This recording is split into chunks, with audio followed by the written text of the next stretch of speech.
Mari kita bersaat teduh menyiapkan hati dan pikiran untuk mengikuti ibadah hari ini. Lirik lagu Ya Tuhan Tiap Jam dalam bahasa Inggrisnya berjudul I Need Thee Every Hour, ditulis oleh Annie Sherwood Hawkes pada tahun 1872, di tengah-tengah kesibukannya di rumah. Dia merasakan kehadiran Tuhan yang begitu dekat dan membuat dia merenung. Bagaimana gerangan seseorang dapat hidup tanpa Tuhan? Di setiap jam, setiap waktu, setiap saat, kita memerlukan Tuhan.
Selamat hari Minggu, Bapak, Ibu, saudara-saudara yang terkasih. Selamat beribadah bagi umat yang berada di gedung gereja maupun yang melalui kanal YouTube GKI Taman Aries. Minggu ini adalah minggu biasa. Tema ibadah kita hari ini adalah bijak berselancar dalam waktu. Firman Tuhan akan dilayankan oleh Pendeta Rinto Tampu Bolon. Mari kita simak tayangan warta seputar kegiatan gereja dalam satu minggu ini. Bersama kita bertumbuh dalam iman melalui Growing in Community yang akan diadakan di wilayah masing-masing pada hari Selasa 21 November 2023 pukul 19.30. Growing together, growing in God, growing in community. Mari Bapak Ibu, Oma Opa, kita bersekutu di dalam rindu, riang dalam usia indah pada hari Jumat 24 November 2023 pukul 10 pagi, baik secara onsite di gedung gereja, melalui Zoom maupun YouTube. Ditunggu kehadirannya.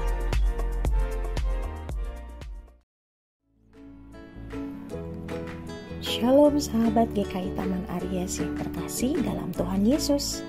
Kembali kami Esmutdir GKI Taman Aries mengajak jemaat sekalian untuk bergabung dalam sesi kedua Financial Planning. Kami sangat bergembira karena dua sahabat kami, Mario Sudiono dan Christopher Albert, akan berbagi pengetahuan, pengalaman, dan strategi dalam memilih investasi yang cerdas dan menguntungkan. Mari bergabung bersama Esmutdir pada hari Sabtu 25 November 2023 mulai pukul 10 pagi hingga selesai. Bersama-sama kita belajar mengatur keuangan lebih bijak lagi. Oh iya, jangan lupa setelah sesi kedua akan ada sesi ketiga yang merupakan sesi terakhir dalam financial planning. Sampai jumpa. Salam sehat selalu. Tuhan Yesus memberkati.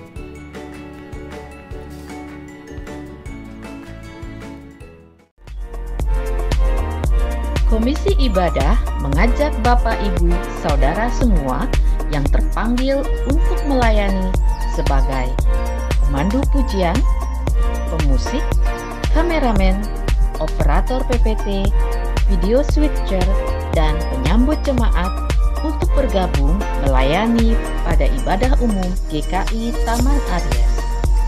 Untuk itu, Bapak, Ibu, Saudara semua dapat menghubungi Ibu Esther dan Saudara Yunika di nomor yang tertera di bawah ini. Mari melayaninya dengan sukacita. Tuhan memberkati. Demikian warta lisan hari ini. Keterangan selengkapnya dapat dilihat di warta jemaat. Mari kita siapkan hati untuk beribadah.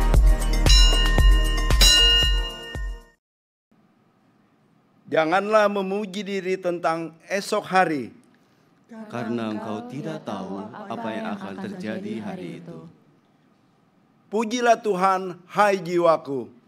Aku hendak memuliakan Tuhan selama aku hidup, Dan bermazmur bagi Allahku selagi aku ada. selagi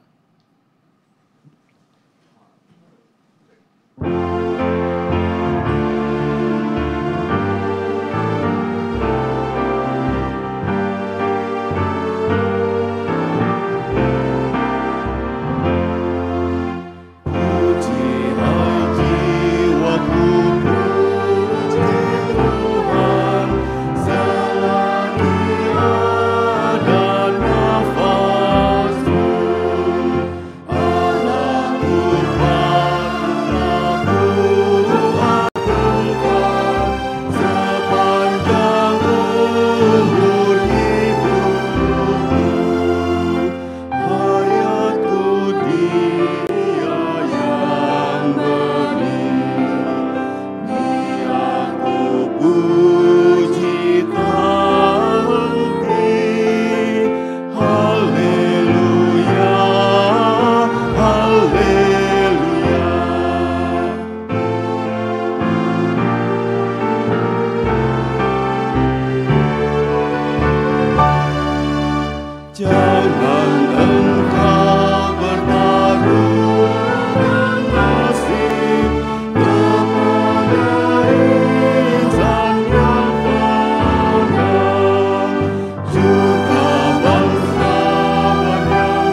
Firman kita adalah dalam nama Tuhan yang menjadikan langit dan bumi.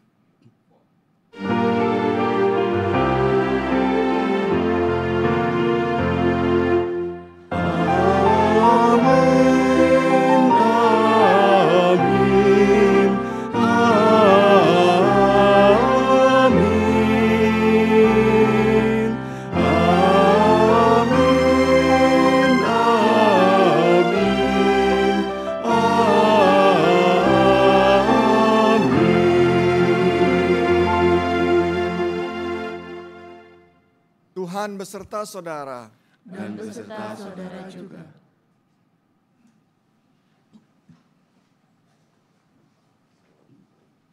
Umat yang terkasih, tema ibadah minggu ini adalah bijak berselancar dalam waktu. Kita sering merasakan bahwa waktu berlalu begitu cepat. Waktu tidak akan menunggu. Ia akan terus berlalu dan tidak akan pernah kembali. Waktu adalah anugerah Tuhan. Waktu adalah kesempatan yang Tuhan berikan bagi kita untuk berkarya baginya. Waktu kita ada batasnya. Kita tidak tahu kapan waktu kita akan berakhir. Selagi hari masih siang, selagi masih ada kesempatan, sudahkah kita memanfaatkan waktu yang Tuhan anugerahkan itu dengan bijak? Mari kita merenungkannya.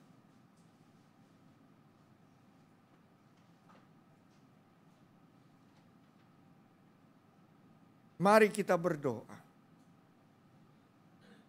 Bapa kami yang ada di surga, terima kasih atas kasih setia dan waktu yang sudah Tuhan anugerahkan bagi kami. Waktu yang Engkau anugerahkan kepada kami sungguh berharga. Ampuni kami Tuhan, kalau terkadang kami lupa bahwa waktu yang tersedia sesungguhnya sangat terbatas. Kami terkadang membuang waktu dengan melakukan hal yang sia-sia. Tuhan, berilah kami hikmat agar kami dapat menentukan skala prioritas dalam setiap tugas dan tanggung jawab yang Tuhan percayakan, sehingga kami dapat lebih bijak dalam menghargai dan mengelola waktu yang ada. Di dalam nama Tuhan Yesus kami memohon. Amin.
Dan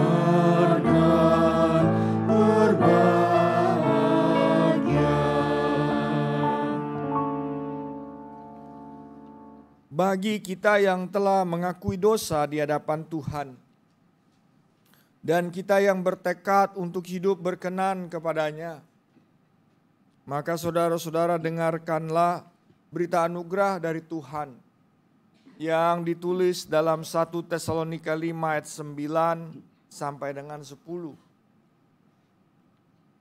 Karena Allah tidak menetapkan kita untuk ditimpa murka, tetapi untuk beroleh keselamatan oleh Yesus Kristus, Tuhan kita, yang sudah mati untuk kita, supaya entah kita berjaga-jaga, entah kita tidur, kita hidup bersama-sama dengan Dia.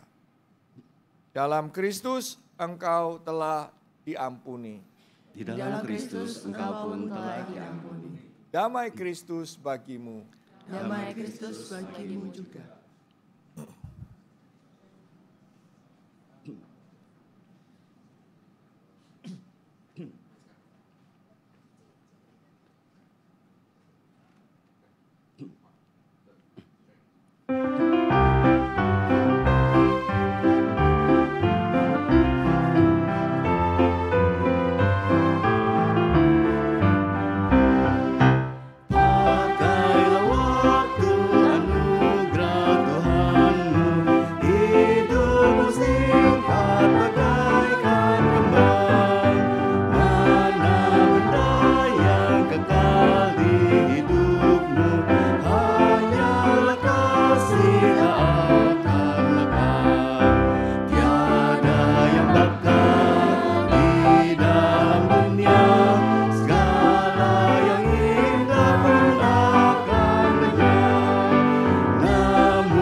Janganlah sia-siakan waktumu, hibur dan tolonglah yang berkeluh.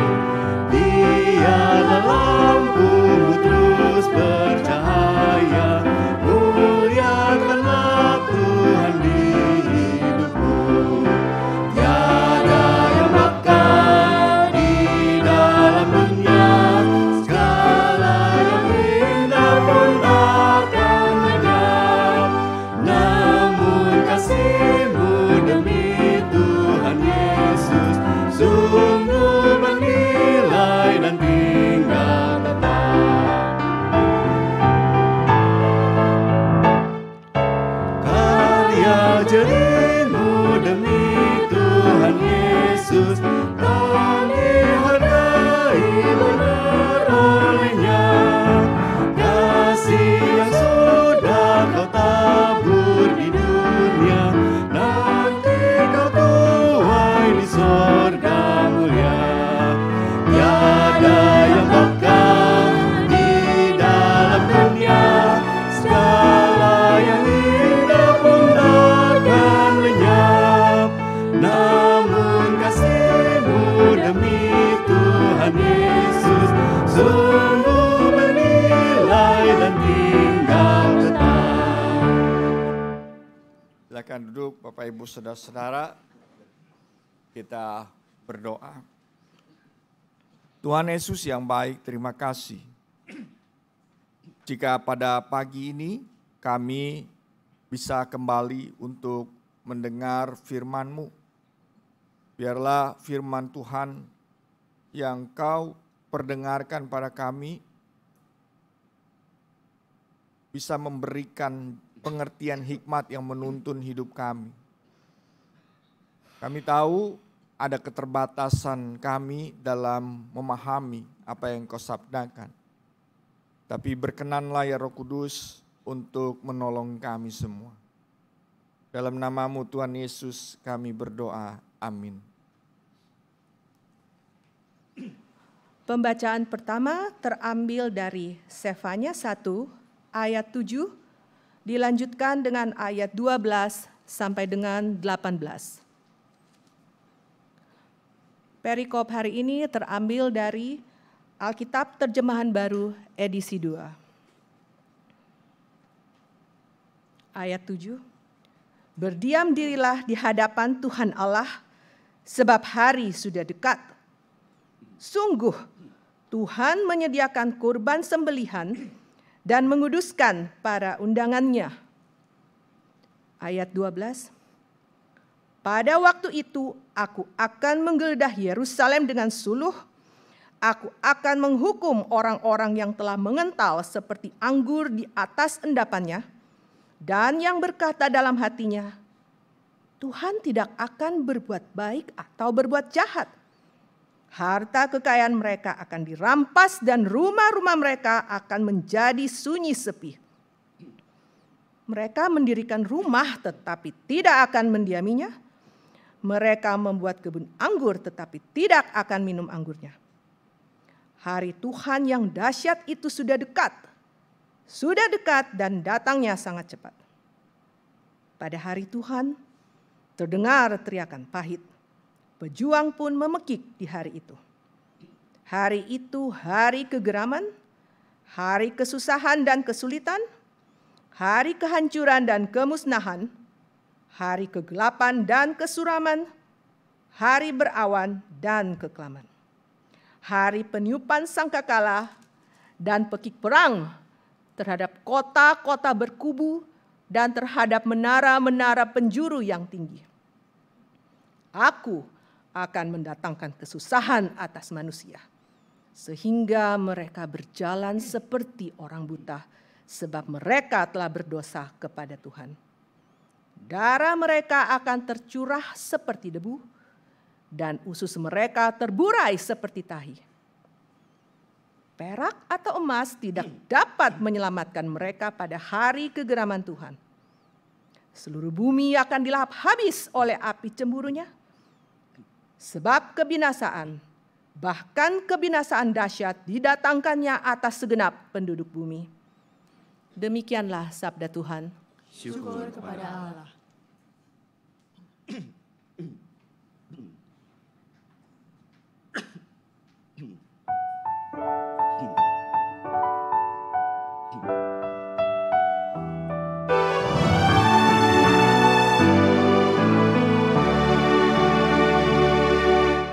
Tuhan, Kaulah tempat perteduhan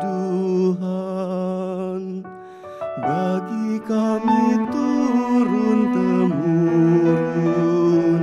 Sebelum gunung dilahirkan, bumi diperanakan, sampai selamanya Kaulah Allah. Tuhan, Kaulah tempat perteduhan bagi kami turun-temurun. Sebelum gunung dilahirkan, bumi diperanakan, sampai selamanya Kaulah Allah. Kau kembalikan manusia pada debu dan berkata, kembalilah hai manusia. 1000 tahun di matamu bagaikan sehari, seperti giliran jaga waktu malam. Tuhan, Kaulah tempat perteduhan bagi kami turun-temurun. Sebelum gunung dilahirkan, bumi diperanakan, sampai selamanya Kaulah Allah.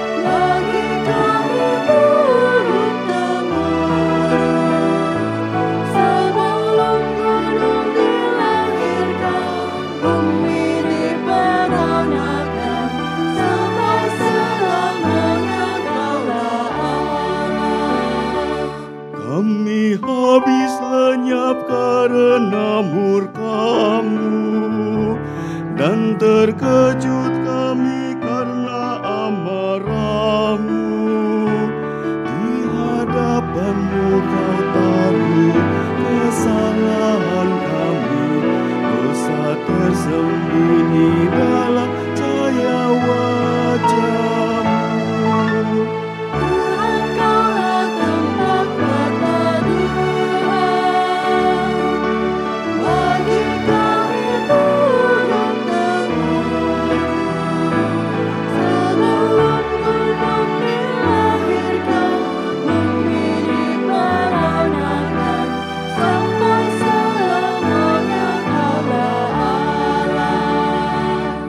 Ajar kami hitung hari-hari kami sedemikian, hingga kami dapat hati yang bijaksana, hingga kami beroleh hati yang bijaksana.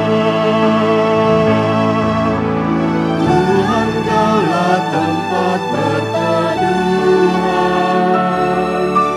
bagi kami turun temurun.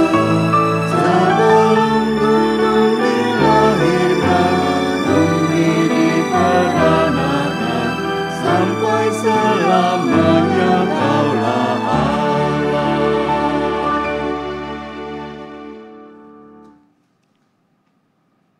Bacaan kedua menurut 1 Tesalonika 5 ayat 1 sampai 11. 1 Tesalonika 5 ayat 1 sampai 11. Saya membacanya dari Alkitab Terjemahan Baru edisi kedua.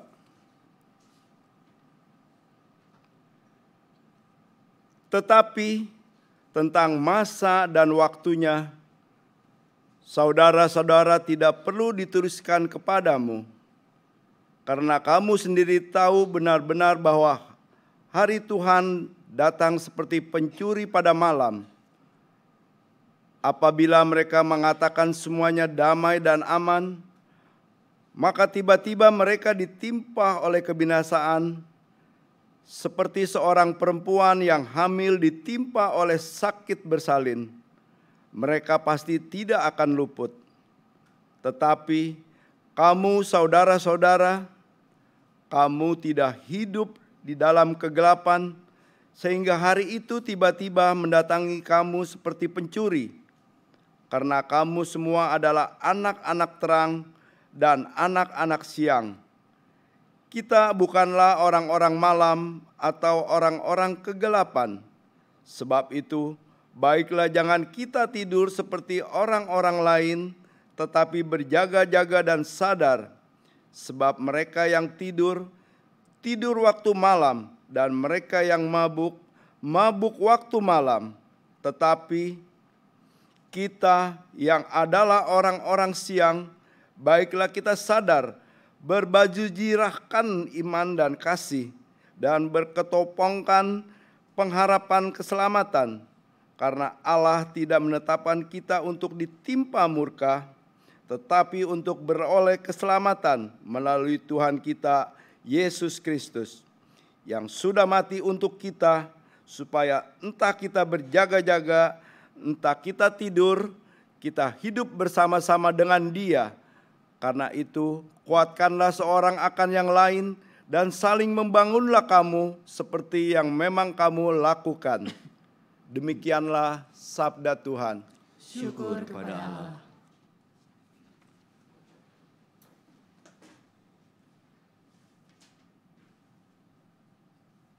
Injil Tuhan kita Yesus Kristus menurut Matius pasal 25 ayat 14 sampai 30.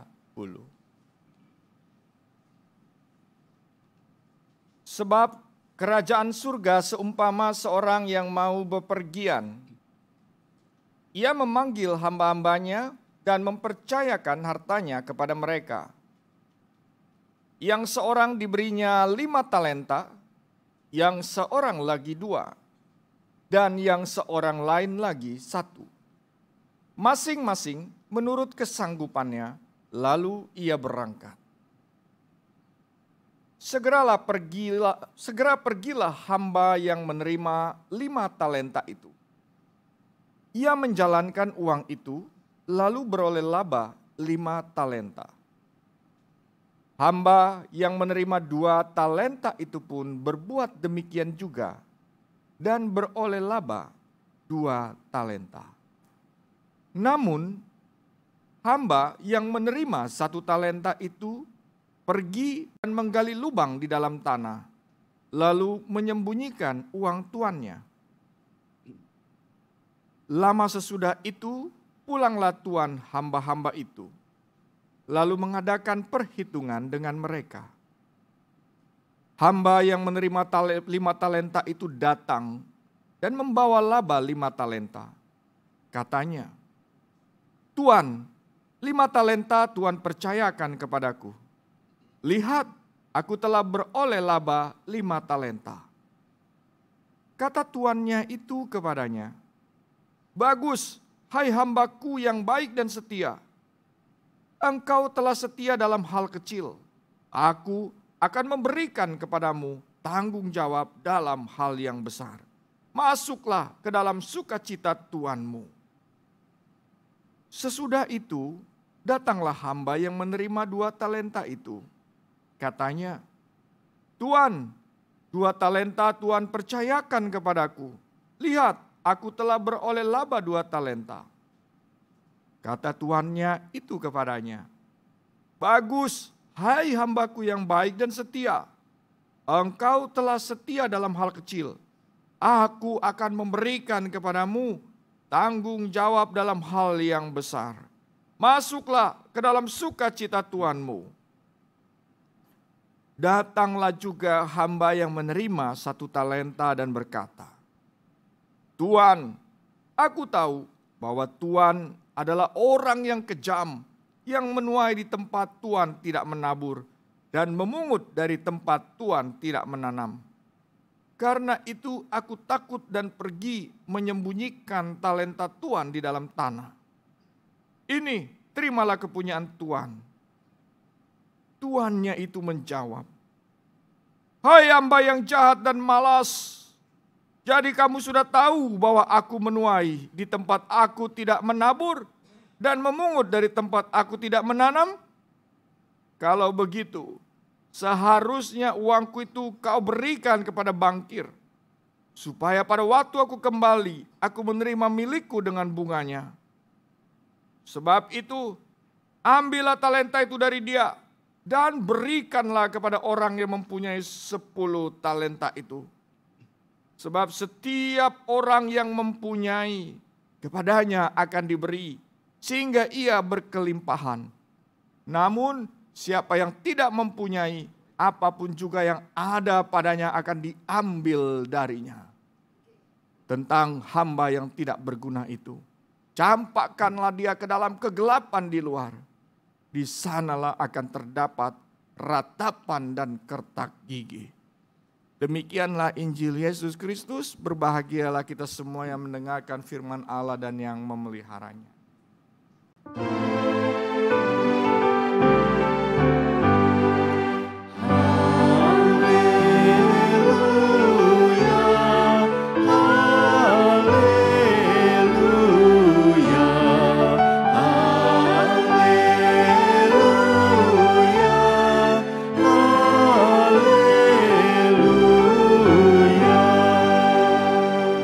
Silakan duduk Bapak Ibu.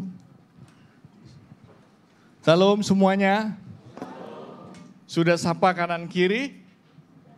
Sudah tanya kabarnya? Sudah ya, semua baik-baik? Ya, puji Tuhan. Dan hari ini kita akan sama-sama kembali belajar firman Tuhan ya Bapak Ibu. Apa yang menarik dari cerita firman Tuhan hari ini? Kalau kita membaca di dalam cerita Injil ya, bagaimana Tuhan Yesus sering kasih perumpamaan gitu ya. Sering kasih penggambaran, pengajaran.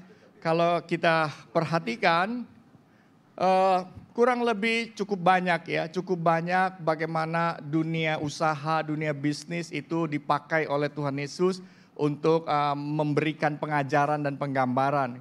Karena itu kita tidak asing kalau dalam Injil ada cerita tentang ladang, tentang kebun, tentang pengusaha dan lain sebagainya begitu ya. Dan bahkan nanti kita akan belajar tentang talenta begitu ya. Nah, kenapa Tuhan Yesus sering pakai itu gitu ya? Karena memang orang Yahudi itu ya, orang-orang Israel itu sangat dekat dengan nilai apa yang disebut dengan ekonomi bisnis gitu ya. Mereka itu dekat sekali dengan dunia bisnis. Dan bahkan kalau ditanya ya hidup mereka itu dari kisah-kisah dalam perjanjian lama itu bisnis ya jalan sekali begitu ya. Jadi ini yang dibilang Tuhan Yesus, di mana hartamu berada, di mana hatimu. Ya di situ gitu ya. Di mana hartamu berada, di situ hatimu berada. Jadi kadang-kala Tuhan Yesus memberikan pengertian tentang kerajaan surga, kerajaan Allah itu berangkat dari dunia mereka. Supaya mereka bisa lebih paham, lebih mengerti. Dan hari ini kita akan belajar itu. Ya. Nah, tadi saya sudah bilang bicara tentang harta ya, segala sesuatu. Orang-orang Yahudi itu mereka terbiasa belajar ya. Mereka tidak perlu belajar dari buku-buku dan yang lain. Kalau kita mempelajari, mereka justru berangkat. Seorang rabi bilang, orang Yahudi itu tuh buku ekonominya, buku investasinya itu tuh Taurat, yaitu Alkitab itu dalam Perjanjian Lama itu kisah-kisah di dalam cerita Perjanjian Lama itu buku ekonomi mereka. Jadi dari Taurat itu mereka belajar bagaimana mengelola dengan bijaksana harta miliknya. Saya ambil contoh cerita-cerita dalam Alkitab ya sebagai pengantar kita. Kalau kita punya dana, bagaimana sih kita melakukan apa yang disebut dengan diversifikasi? Apa? Diversifikasi, ya kan? Ya, mungkin Bapak Ibu tahu ya. Ketika kita punya suatu aset, sesuatu yang kita punya, kita melakukan diversifikasi. Maka ada yang menarik sama mereka, contoh misalnya, mereka ambil cerita Yusuf. Bapak Ibu tahu kan cerita Yusuf pada waktu orang-orang Mesir itu mengalami kelimpahan. Apa sih yang harus dilakukan di dalam kelimpahan? Lalu bagaimana ketika krisis datang? Apa sih yang dilakukan di dalam situasi krisis untuk menghadapi krisis? Nah itu mereka belajar dari situ. Lalu kemudian apa sih yang perlu dimiliki ya? Ketika kita memiliki sesuatu, kita melakukan diversifikasi, yaitu sebuah cara kita untuk mengelola dengan bijak keuangan-keuangan kita untuk meminimalisir resiko. Jadi tidak ditaruh pada satu tempat begitu ya. Orang sekarang tuh bilangnya jangan taruh telur di dalam satu keranjang. Itu mah udah kuno. Orang sekarang aja baru belajar, Alkitab udah ajar banyak. Contoh cerita ya di dalam tadi kisahnya si Yusuf. Pada waktu itu kalau Bapak Ibu baca dengan baik-baik cerita itu, ada 4 aset yang perlu dimiliki dalam masa baik dan untuk menghadapi masa krisis. Ya, yang pertama itu apa? Pada waktu mereka kekurangan masalah itu mereka jual aset pertama. Aset pertama yang mereka miliki itu apa? Uang cash. Ya, mereka punya uang cash. Jadi ketika krisis datang uang cashnya dikeluarin dulu. Karena itu mereka perlu untuk punya uang cash. Lalu ketika uang cashnya habis, mereka jual aset yang kedua. Aset yang keduanya apa? Yaitu harta yang bergerak. Nah harta yang bergerak ini apa? Apa yang bergerak? Kambing, domba kan gerak-gerak tuh.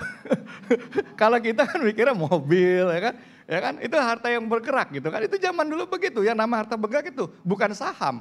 Ya kan? Ya, saham kan bergerak tuh, itu kan bergerak juga bisa dibilang gitu kan ya. Nah jadi harta yang bergerak, mereka jual tuh harta bergeraknya. Lalu ketika udah krisisnya belum selesai juga, baru mereka kemudian jual, gunakan aset yang ketiga. Aset yang ketiganya apa? Aset yang ketiga itu harta yang tak bergerak. Harta yang tak bergerak itu apa? Tanah, rumah. Ibu pinter ya. Pasti banyak deh asetnya. Ya, jadi baru yang ketiga itu mereka baru jual aset yang tak bergeraknya. Jadi cara menghadapi krisis pun diajarin gitu. Mereka belajar itu ya.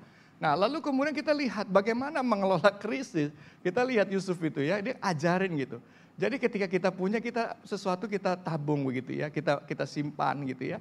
Nanti pada waktu krisis ternyata yang kita punya itu kemudian kita bisa pakai untuk membeli barang-barang yang aset-aset yang dijual murah. Kan begitu kan ya.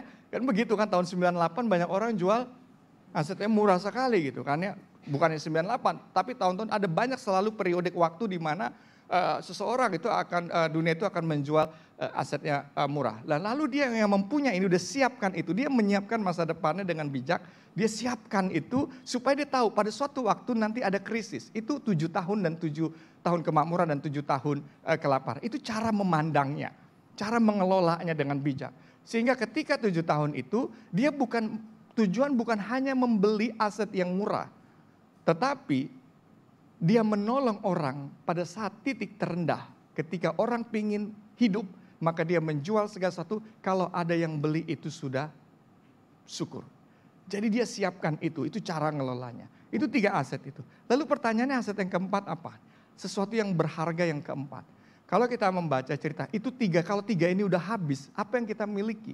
Maka cerita itu mengajarkan, ada satu yang paling berharga dan tidak bisa diukur oleh apapun. Disitulah kita belajar, yaitu apa? Diri kita. Itu yang terakhir. Jadi diri kita ini ada sesuatu yang sangat bernilai dan berharga. Nah karena itu 3 aset ini bisa hilang. Tetapi selama kita masih memiliki hidup, maka kita bisa kembali mendapatkan yang hilang. Itu cara berpikir motivasi mereka. Nah karena itu mereka selalu berkata, kalau begitu ini yang paling berharga dalam hidup saya, maka saya harus tahu letakkan dan jaga hidup saya ini kepada siapa. Sama seperti kita punya sesuatu, kita harus percayakan sesuatu ini kepada siapa yang kelolanya. Nah makanya kemudian orang-orang Yahudi tahu karena hidup saya ini sangat berharga, sangat bernilai, maka saya nggak boleh sembarangan taruh hidup saya pada sesuatu yang ada. Maka saya harus taruh pada siapa? Hidup saya harus taruh pada siapa? Pada siapa? Tuhan Allah. Karena itu Bapak Ibu hati-hati ini Alkitab tuh ngajarin itu praktis juga gitu ya. Ya, cuma kita nggak tahu cara bacanya saja. Kalau Bapak Ibu mau baca nanti hubungi di bawah ini. Nanti saya ajarin cara bacanya. Ya, jadi mereka tahu terakhir kali menghadapi Kristus itu hidup. Makanya kemudian dalam cerita itu mereka kasih hidup mereka kepada Yusuf. Udahlah hidup kami ini, kami akan kerja pada kamu. Untuk kami supaya makan, sesuatu yang paling penting. Nah karena itu orang-orang Yahudi tahu diri ini harus ditaruh pada Tuhan. Ya, mereka harus letakkan. Walaupun mereka punya aset yang cash, yang bergerak, tidak bergerak. Tetapi mereka tahu ini akan habis. Dan itu terjadi selalu di dalam cerita kita. Abraham mengalami itu, Ishak mengalami itu, mengalami sebuah krisis. Tetapi satu hal, selama dia masih memiliki hidup dan memiliki Tuhan. Allah yang mengasihi dia akan jalani masa krisis itu. Dia pergi, dia pindah, dia menggali, dia menabur. Dan dia tahu Tuhan mengembalikan semua. Amin? Bilang dong sama sebelahnya, dirimu tuh berharga loh. Iya. Jangan baru aset cashnya berkurang, udah ngutuki Tuhan gitu ya. Baru jual aset yang tidak bergerak, udah merasa hidup ini sudah hancur ya. Baru ngejual aset yang tidak bergerak, sudah merasa sudah selesai hidupnya. No, belajar dari Alkitab. Kita punya Tuhan, hidup saya ini punya Tuhan. Selama saya masih hidup, saya bersama Tuhan. Saya tahu Tuhan bisa mengembalikan semuanya. Semangat terus ya. Siapa yang udah jual aset nomor 1? Nah itu cara berpikirnya. Ada banyak lagi cerita yang lain. Bagaimana menghadapi krisis pada saat jalan itu mentok, tidak ada jalan lain. Gimana punya mentalnya untuk itu. Alkitab ajarin. Bagaimana bernegosiasi di dalam bisnis. Alkitab ajarin melalui cerita Alkitab. Cerita siapa? Para rabi itu akan pakai cerita. Abraham negosiasi sama Allah. Tentang apa? Kisah si Sodom dan Gomora. Allah aja bisa dinegosiasi. Apalagi bisnis gitu kan. Itu ada tips ya. Sudah belajar. Para rabi tangkap itu. Nah karena itulah tidak heran kalau misalnya kemudian Tuhan Yesus itu dia juga menceritakan perumpamaan, penggambaran tentang nilai-nilai iman, nilai-nilai kerajaan Allah itu dekat sekali dengan dunia mereka. Dan salah satu yang kita mau belajar adalah tentang talenta terkait dengan kedatangan Tuhan kembali. Nah, untuk ini saya akan kasih alat peraga. Bapak Ibu, kita akan main drama sebentar ya. Dari situ kita akan lihat, baca maksud Injil ini apa, maksud Yesus ini apa. Ya, saya mau minta Bapak jemaat, Bapak Ibu ada? Ada? Pak, mau ikut ke depan? Saya agak lupa, tapi saya kenal. Bapak tukang pajak. Apa? Pak ini. Pak siapa? Pak Andika. Pak Andika boleh ikut ya? Boleh ya, Pak Andika ya. Pak, mau ikut? Ini investasi loh. Pak Andika ya. Pak dua boleh, penatua. Iya, dua-duanya penatua. Nah, oke Pak, berdiri di sini boleh Pak Andika. Di sini ya. Dah. Oke. Oh ya, Bapak boleh di tengah? Iya. Oke. Bisa dipoto, nanti kapan Bapak pakai baju putih juga ya? Oh, gak ada baju putih. Tenang, nanti kita beliin baju putih. Yang penting siap gitu. Oke. Nah, Bapak Ibu, saudara, begini ya. Kita akan belajar ya. Bagaimana dalam cerita Injil, Tuhan Yesus bercerita tentang seorang tuan, betul? Masih ingat ya? Tuan itu lalu pergi ya. Nah, ini bayangkan ya, selalu tuh ceritanya gitu.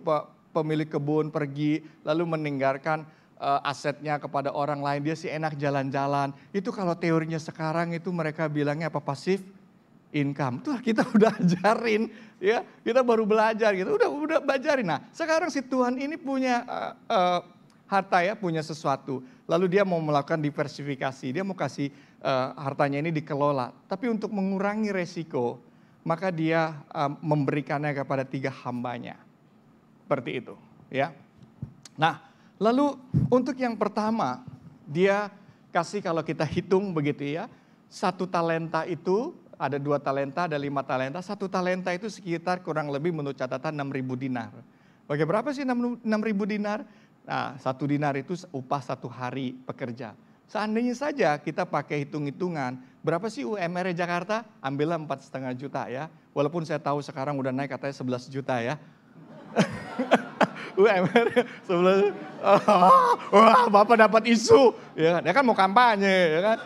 Wajar aja naik-naikin, ya kan. Nah, sekarang kita mau hitung. Saya kasih 1 talenta ya. Sekitar berapa sih begitu ya. Nah, saya kasih 1,35 M. Saya orang kaya. Uang segini, saya bagi-bagi saja. Ya. Nah, lalu Pak Andika saya bagi 2,7 M. Ya. Lalu yang paling gede 675 M. Ya. Wah. Bayangkan. Ini nanti dipersembahkan atau gimana? Diuangkan.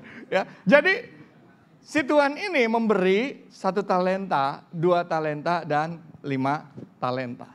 Ya, Bapak Ibu.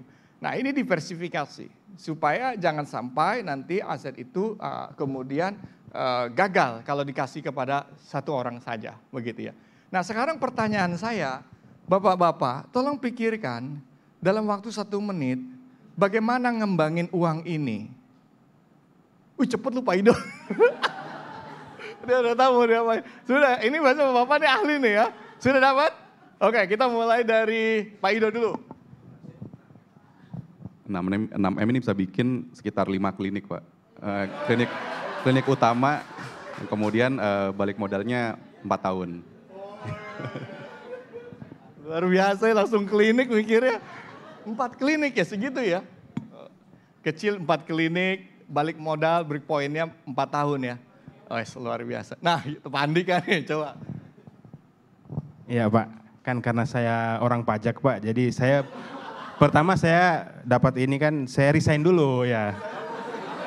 Resign, lalu saya buka kantor konsultan pajak, buka kantor akuntan publik. Nah kan lumayan itu Pak, seperti itu. Iya Pak.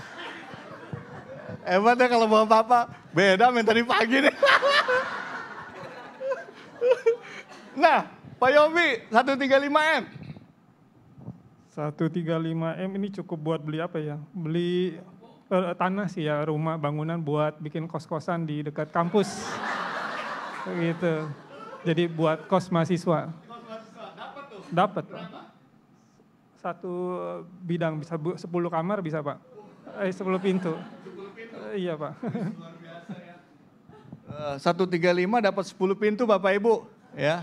Dekat kos-kosan, dekat kos-kosan. Pintu dekat apa? Kampus, seperti itu ya.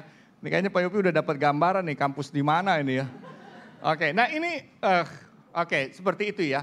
Tapi kemudian kan dalam cerita Alkitab itu ya, datanglah si Tuhan itu kembali. Kan tidak tahu ya, tetapi dalam waktu yang lama katanya gitu kan. Datanglah si Tuhan itu. Lalu kemudian dia panggil hambanya. Lalu kemudian datang Pak Ido. Saya panggil nih. Woi, pendetanya datang. Pak Ido, laporan. Dia bilang, gimana? Sekarang kita punya berapa klinik? 4 klinik.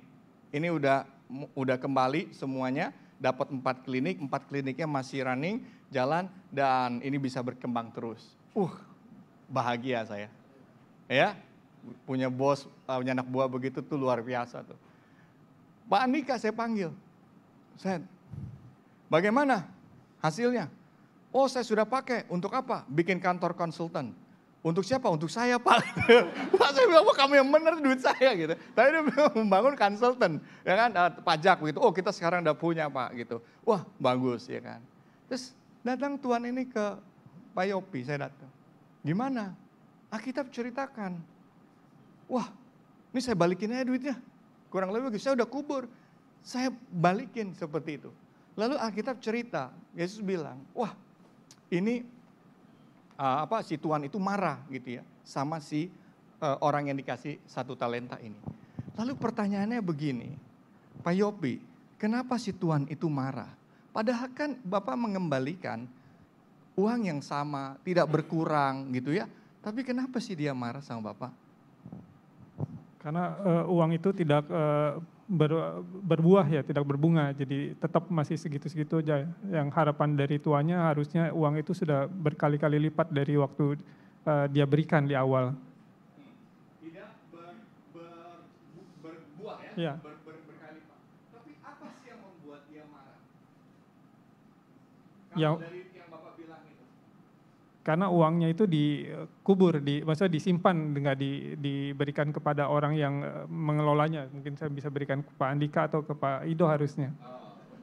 Untuk dikelola. Lebih cerdas lagi gitu ya. Iya. Bisa tidur orang lain yang ngelola. Iya.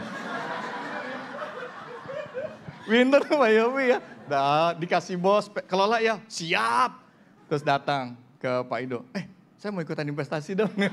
Datang ke Pak Andika, dia bagi-bagi. Terus sampai itu dia kumpulin, dia panggilin kita. Itu perumpamaan tuh ada. Cerita di Alkitab, di Injil tuh ada perumpamaan itu.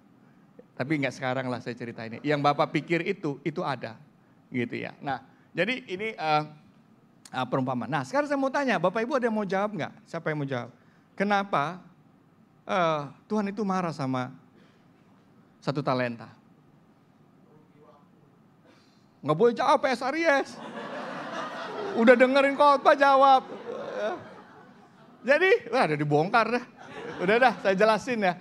Jadi gini, Bapak Ibu izin ya. Biasanya kalau Bapak Ibu tuh kan belajar ada teori dasar itu yang ekonomi mikro gitu ya. Itu ada istilah yang disebut dengan opportunity cost. Jadi artinya biaya peluang. Seperti itu. Nah, si Tuhan ini marah bukan pertama-tama karena duitnya nggak berkembang banyak. Tapi si Tuhan ini marah sama dia karena dia tidak tahu bagaimana memanfaatkan sebuah peluang dan kesempatan. Ya, jadi gini, ketika Pak Yopi ini dikasih duit, dia punya waktu yang sama, ambil 4 tahun. Ya, 4 tahun kita pakai ukuran Pak Ido. Nah ketika 4 tahun, seharusnya ini peluang 4 tahun itu tuh punya nilai, punya kesempatan, suatu pengembangan. Itu teorinya di sana begitu ya. Tetapi karena hilang nilainya. Pak Yopi, udah tua gini nih. Tapi karena Pak Yopi diamkan itu, maka potensi ini menjadi hilang. Ya, nilainya itu menjadi hilang. Jadi Pak Yopi itu menghilangkan nilai dalam kesempatan yang ada. Itu yang bagi si Tuhan ini, kamu tuh nggak bener. Si Tuhan ini mau bilang begitu. Kamu tuh nggak bener, kamu dikasih kesempatan tapi kamu nggak bisa menghitung nilai dari sebuah kesempatan. Nilai dari sebuah waktu yang diberikan. Nilai dari sebuah anugerah. Kamu tuh nggak ngerti cara bikinnya. Dan si Tuhan ini bilang, kenapa? Karena kamu malas dan kamu jahat. Jadi karena dia tidak bisa menghitung, menilai sebuah hal anugerah yang dipercayakan pada dia. Maka dia tidak melakukan apa-apa dan menganggap bahkan memang begitu ya udahlah biarkan saja gitu. Nah ini yang terjadi. Lalu kemudian kita coba lihat lagi ya. Bapak Ibu ikut ya? Paham ya? Oke. Itu yang disebut kenapa dia marah tuh. Opportunity cost-nya dia tidak manfaatkan. Kesempatan yang diberikan pada dia tidak dia manfaatkan. Waktu yang ada itu. Nah lalu kemudian sekarang kita akan hitung dengan cara yang berbeda. Ya, ini saya kayak jadi ini ya, jadi apa tuh orang-orang yang investasi gitu ya, jadi kayak apa tuh salesnya gitu ya. Nah jadi gini, sekarang kita akan lihat 135M ini dengan hitungan 6.000 dinar, ya. Ketika itu dikatakan berarti itu merupakan upah harian satu hari, maka 1 talenta itu kita konversinya sama dengan hidup topang untuk 20 tahun. Lalu kemudian untuk yang 27, 40. Dan ini yang paling luar biasa, 100 tahun. Artinya ada sebuah anugerah yang diberikan kepada setiap orang yang berbeda. Pertanyaan saya, jika Tuhan memberi 20 tahun anugerah, 40 tahun dan 100 tahun, pikirkan 1 menit. Bagaimana Bapak akan mengelola hidup Bapak. Mengelola sebuah kesempatan, sebuah waktu dalam kehidupan yang Tuhan percayakan. Apa yang akan Bapak lakukan? Sama seperti Bapak tadi begitu cerdasnya. Untuk apa? Langsung cepat menghitung. Kalau 135 kos 10 pintu. 27 bisa cepat untuk bikin konsultan perpajakan. 675 bikin 4 klinik. Begitu cepat. Tetapi pertanyaannya yang mau dikatakan dalam cerita ini. Seandainya kita konvergensi jadi usia kita. Sebuah talenta, sebuah berkat. 20 tahun sama. Maka coba pikirkan 1 menit.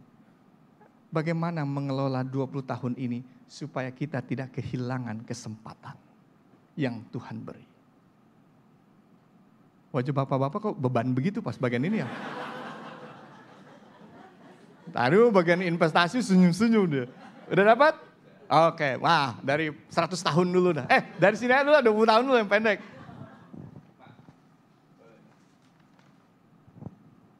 ...20 tahun nih dari lahir ya Pak? Dari sekarang? Dari umur saya sekarang? Bukan usia produktif mas dari saya sekarang ya? Oh, soalnya beda nih Pak nanti. Oke, 20 tahun lah. Ada waktu 20 tahun yang Tuhan berikan.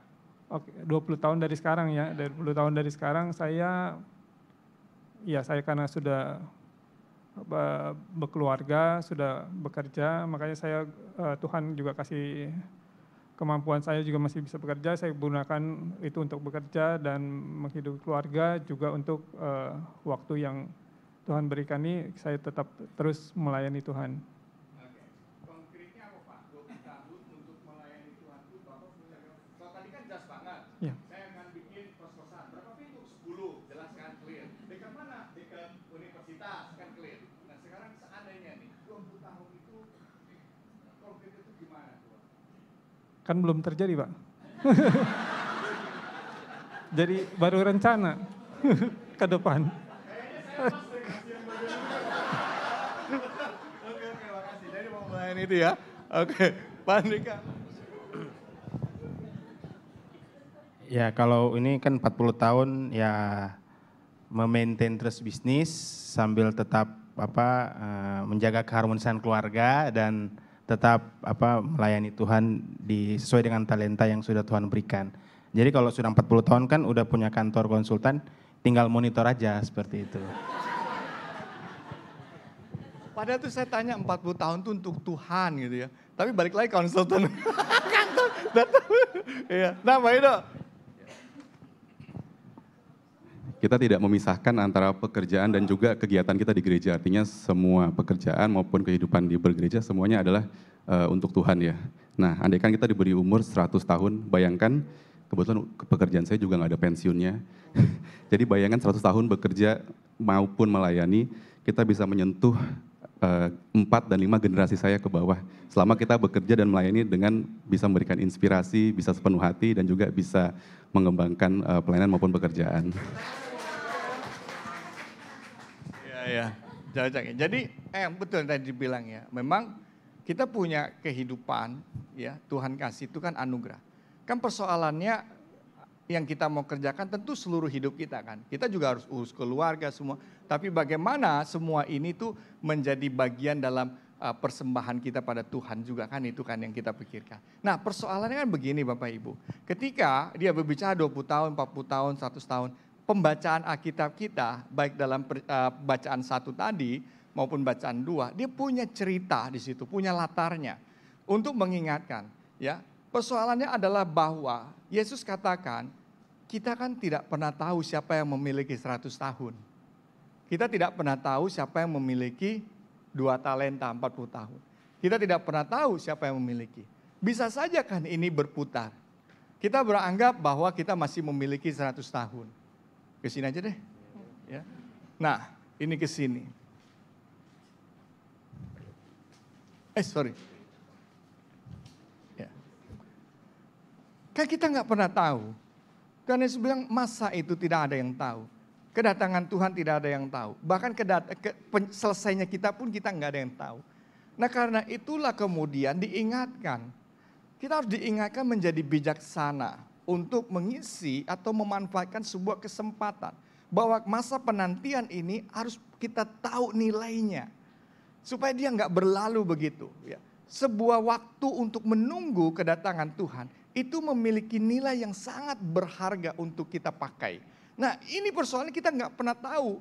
Nah karena itu diingatkanlah umat. Karena di dalam cerita itu ada 2 cerita bagian besar dari pembacaan kita mau mengatakan gini. Ada orang-orang umat yang begini. Dia bicara tentang kedatangan Tuhan kembali. Dia bilang, masih lama. Tuhan masih lama, 100 tahun. Masih lama. Karena itu dia berpikir, karena kedatangan itu dia patok masih lama. Lalu kemudian kalau gitu ya udah saya hidup sesuka hati saya, sebebas-bebasnya saya. Berbuat jahat juga, menikmati kehidupan dan lain sebagainya. Jauh dari Tuhan semua. Nggak apa-apa, masih lama. Nanti tobatnya di mana? 9999 detik sebelum akhir. 5 menit sebelum berakhirlah tobatnya. Doa sama Tuhan. Tuhan ampuni saya.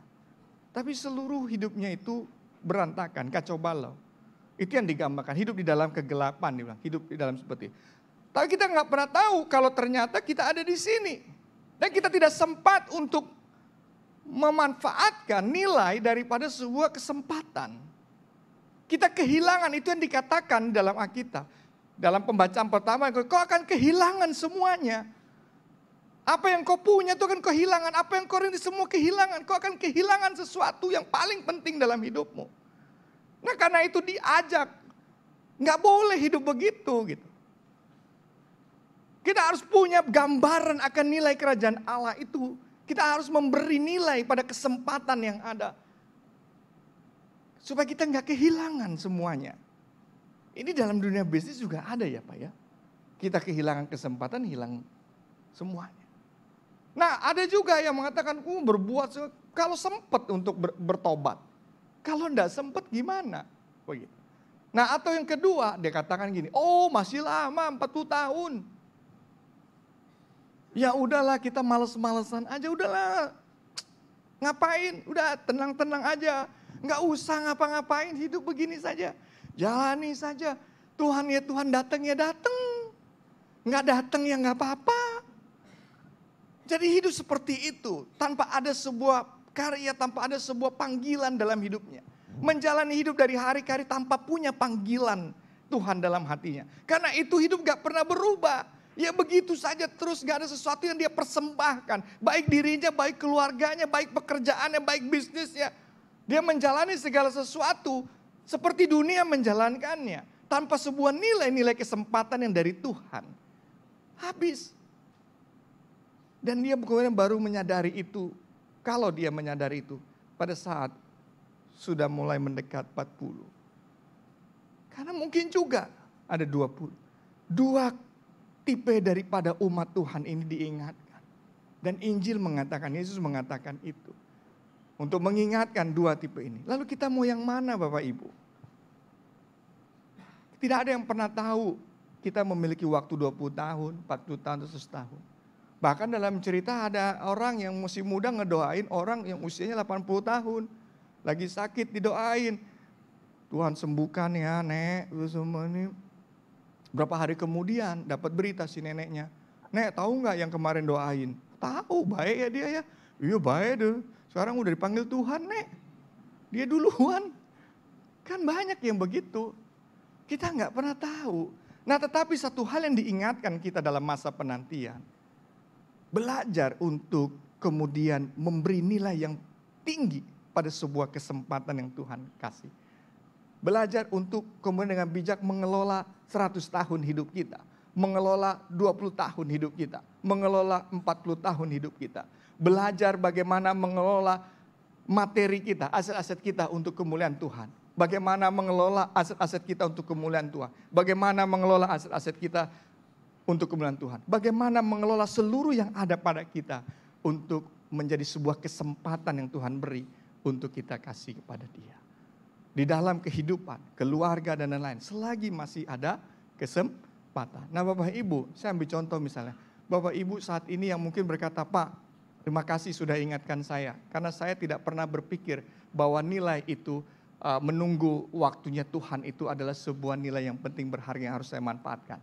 Maka Bapak Ibu bisa nih, bisa memilih mana nih? Tampilin enggak? Bisa enggak?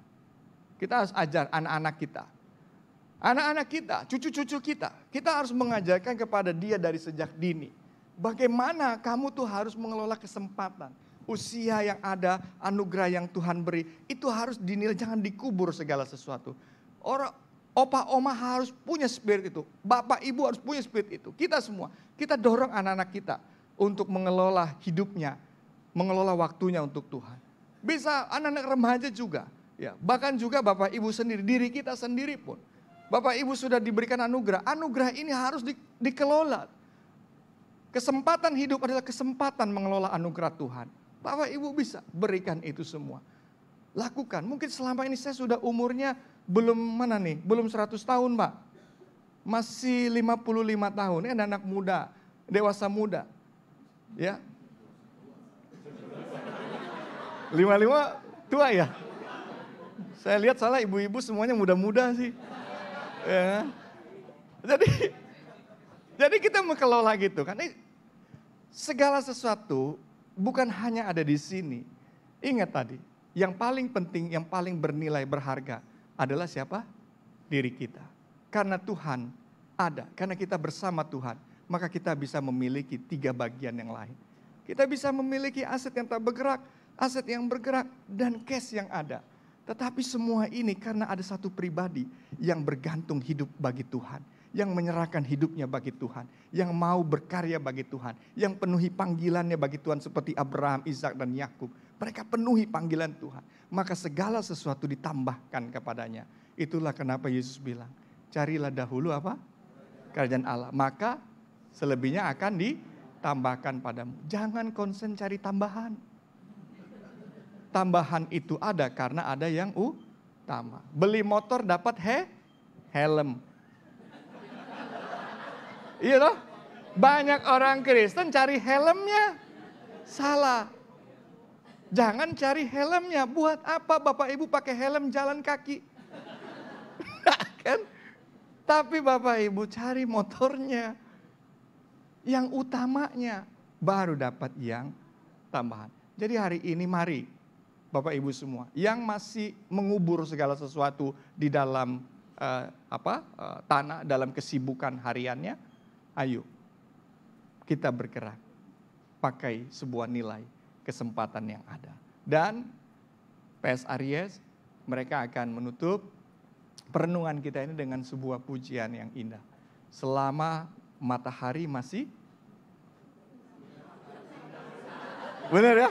Lagunya selama bersinar, tapi aslinya selama matahari belum terbenam. Terima kasih buat bapak-bapak, kita tepuk tangan dulu buat mereka, bapak ibu yang sudah bantu.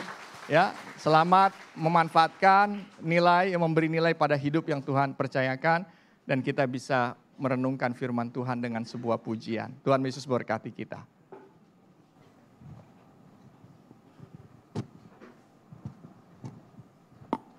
Kalian.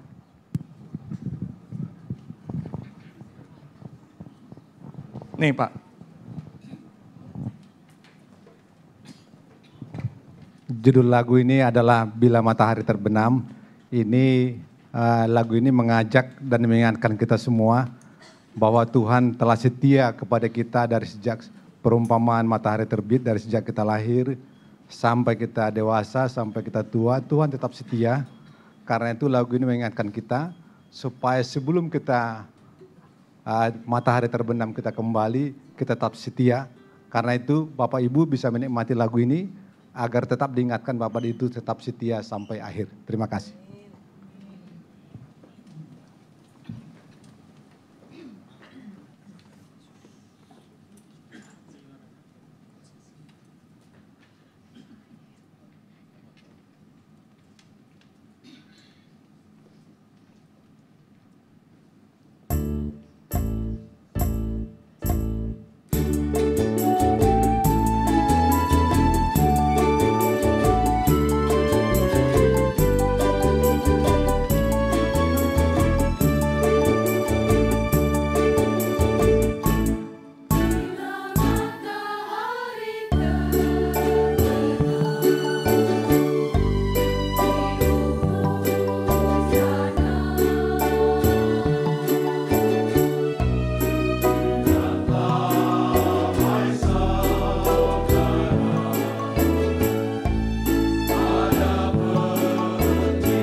Marilah kita bersama-sama dengan umat Allah di masa lalu, masa kini, dan masa depan, mengingat janji baptisan kita dengan mengikrarkan pengakuan iman rasuli. Aku percaya kepada Allah, Bapa yang Maha Kuasa, Khalik langit dan bumi, dan kepada Yesus Kristus, anaknya yang tunggal Tuhan kita, yang dikandung dari Roh Kudus, lahir dari anak darah Maria, yang menderita sengsara di bawah pemerintahan Pontius Pilatus, disalibkan, mati dan dikuburkan, turun ke dalam kerajaan maut. Pada hari yang ketiga, bangkit pula dari antara orang mati, naik ke surga, duduk di sebelah kanan Allah, Bapa yang Maha Kuasa, dan dari sana ia akan datang untuk menghakimi orang yang hidup dan yang mati. Aku percaya kepada Roh Kudus, gereja yang kudus dan am, persekutuan orang kudus, pengampunan dosa, kebangkitan orang mati, dan hidup yang kekal. Amin.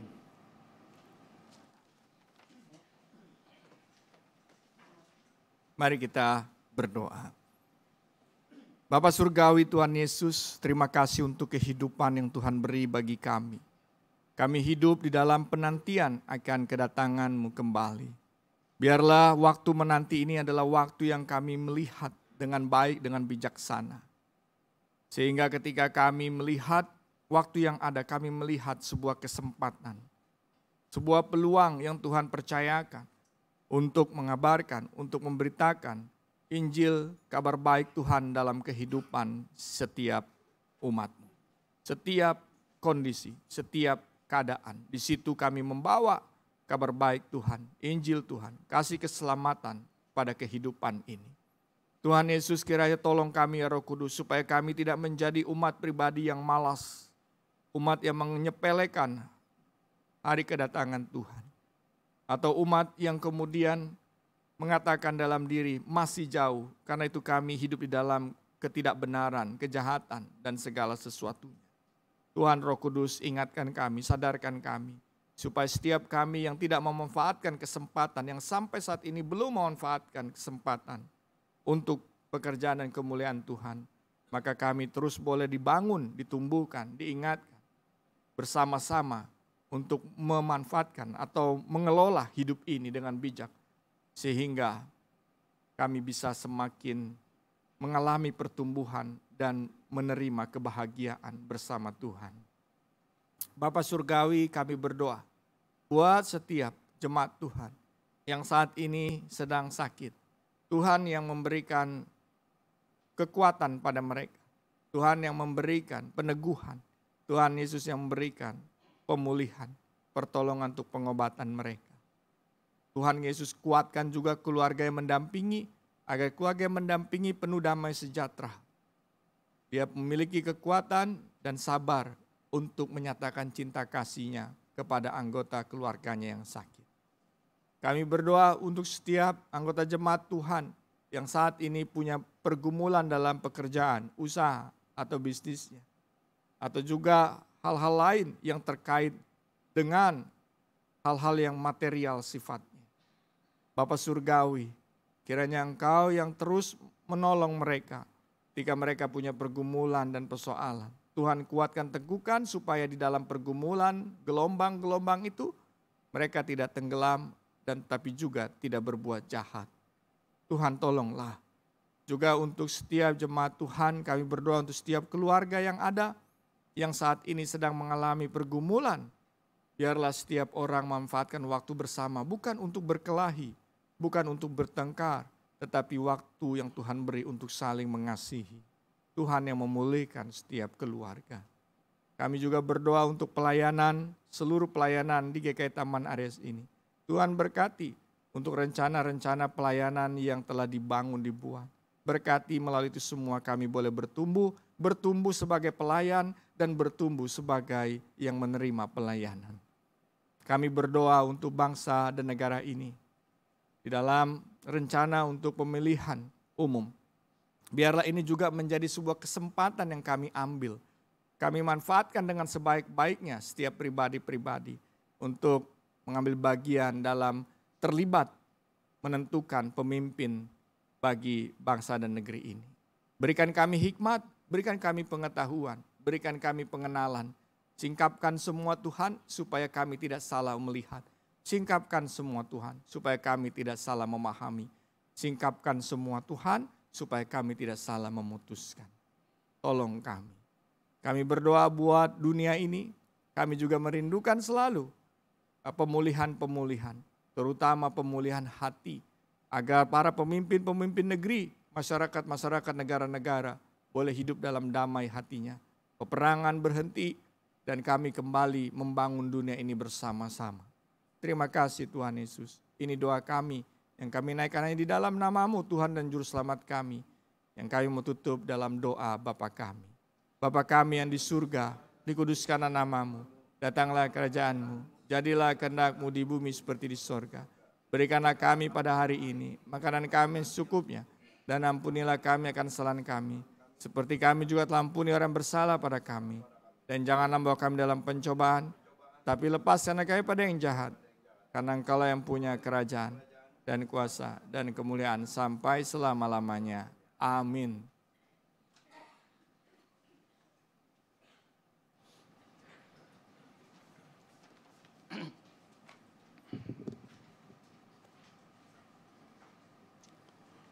Umat terkasih, mari kita nyatakan rasa syukur kita kepada Tuhan dengan menghayati pengajaran firman Tuhan yang disampaikan dalam Roma 12 ayat 1.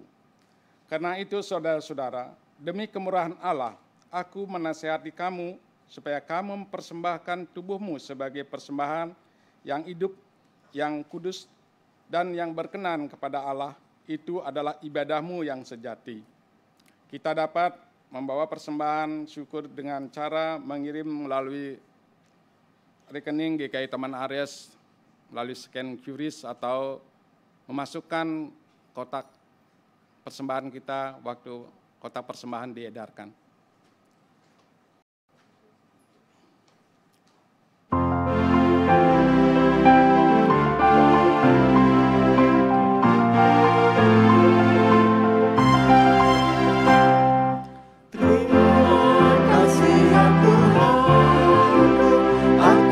Hari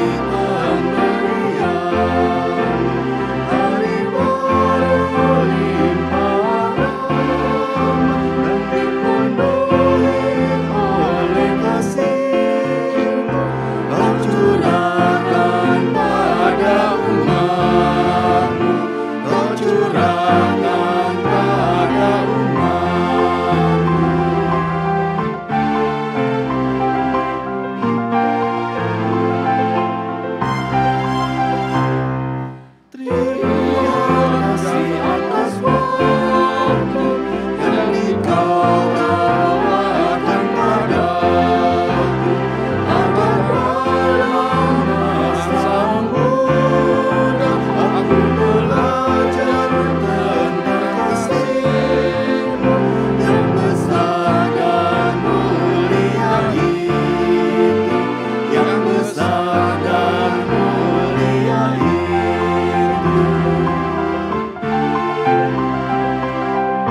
Mari kita berdoa.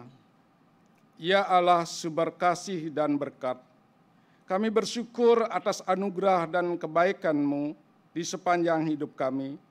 Saat ini kami membawa persembahan sebagai ungkapan syukur.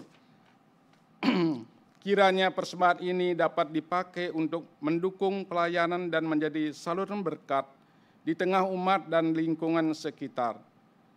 Tuhan, ajar kami juga mempersembahkan setiap waktu dalam hidup kami menjadi berkat bagi sesama.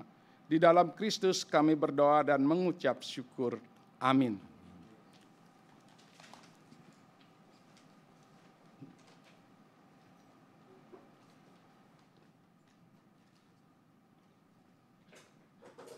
Bapak, Ibu, Saudara-saudara,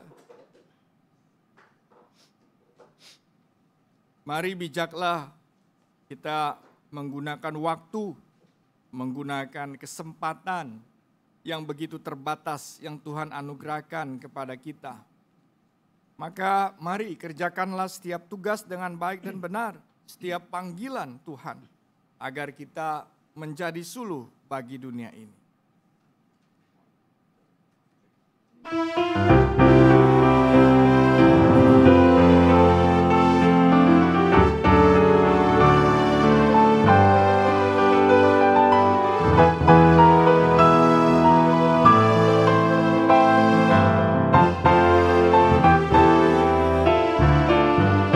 Sungguh inginkah engkau lakukan hal besar, jangan tunggu tiba saatnya. Kini tugasmu kerjakan dengan baik benar, jadilah suluh dunia, jadilah suluh dunia, jadilah suluh dunia. Mungkin ada yang terhibur karena sinarnya, jadilah suluh dunia.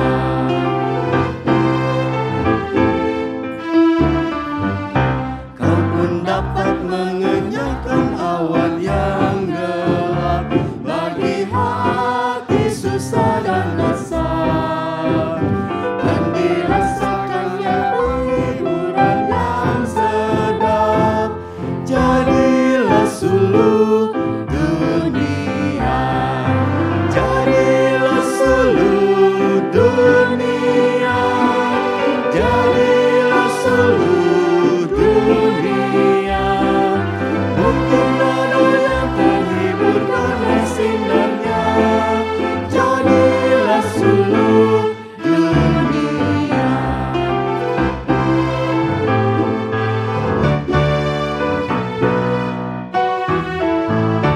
Tiap talentamu pasti ada artinya bila mencerminkan kasihnya. Barang yang kecil pun sungguh ada gunanya, jadilah suluh dunia, jadilah suluh dunia, jadilah suluh dunia. Mungkin ada yang terhibur karena sinarnya, jadilah suluh dunia.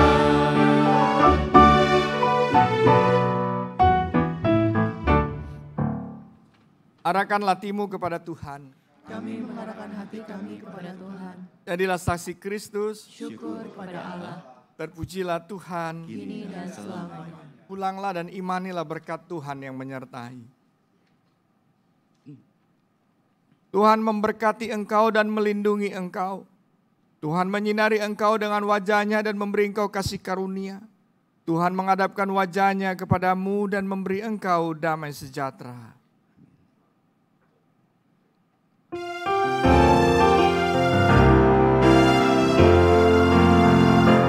Haleluya,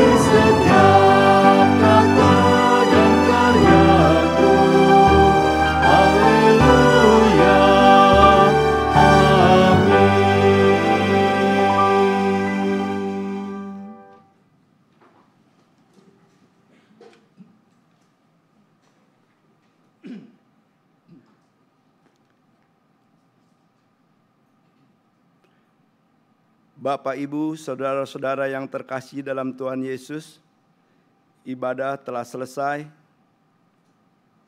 Kiranya firman Tuhan meneguhkan kita agar kita bijak dalam menggunakan waktu yang sangat terbatas untuk tetap menjadi sulu dunia. Selamat hari Minggu, Tuhan Yesus memberkati.